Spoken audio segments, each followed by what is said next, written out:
Welcome to the Buylist Market Minute post Pro Tour. This is not financial advice. This is cardboard. We're just going to dive straight into it, Ted, because we ain't going to waste nobody's time. So, talking about a couple cards today, just doing quick hitters, diving in, looking to see what might be a little undervalued right now. First card I want to talk about, Mindwarp. Dynasty card, which we've seen a lot of dynasty cards continue to spike as LSS pushes the design back towards the dynasty set, like Yeah. Tigers and Ward and everything from that set's becoming relevant as they design more and more sets. So the card is insanely strong. It's a yellow. It has just not only hand disruption, but brand new hand, and you lose a card. Card is kind of cracked, and we're seeing a bunch of amp cards get released. And we have one of the best amp cards they've printed, which you are about to talk about, Ted. Yeah, that's right, Nate. Jumping into the next one as well, Kindall. So Kindle's sitting at $8 for the non-foil, $13 for the rainbow foil. Yeah, we know that amp's coming. We've seen it on cards in Rosetta already. So I think it is good to take a look at this card. I think, it's not bargain bin by any means, but I think it's probably it's in a good spot right now. If you don't have three of them, go ahead, pick them up.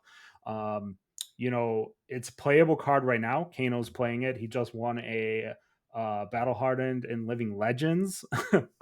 Has amp. I know that deck has amp. And we know that expansion slot cards can kind of just pop off. Looking at you, Tide Maw, Harmony. These expansion slot cards, as the sets get open less and less, become rare and rare, and the market becomes thinner and thinner. So just keep in mind on expansion slot cards, especially in Kindle at this point, as we move into an all arcane set. Yes. So speaking of bargain bins, we go in balling on a budget. All right. So we know a couple things. Enigma, best deck.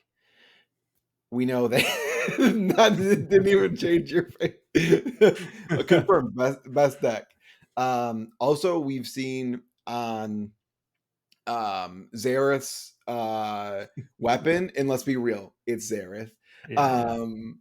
His weapon text says if you have a sigil in play, which I'm assuming is an aura, this costs one less.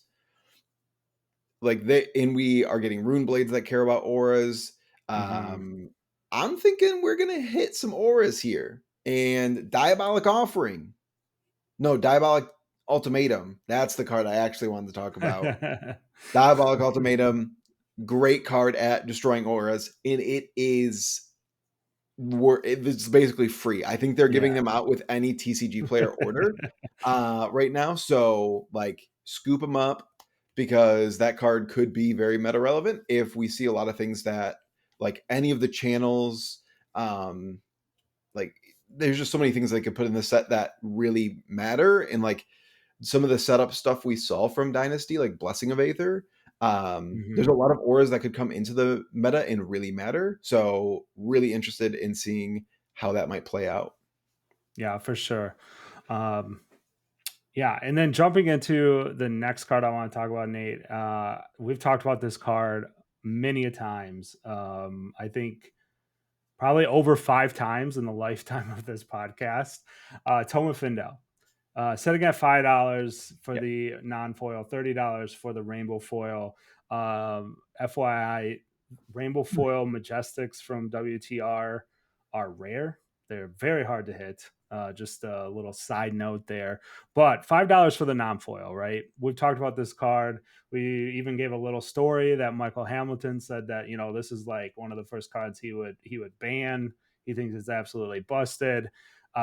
So looking at Pro Tour and the Keynote, dude, every time they spoiled something this weekend, I was like, Toma fendel.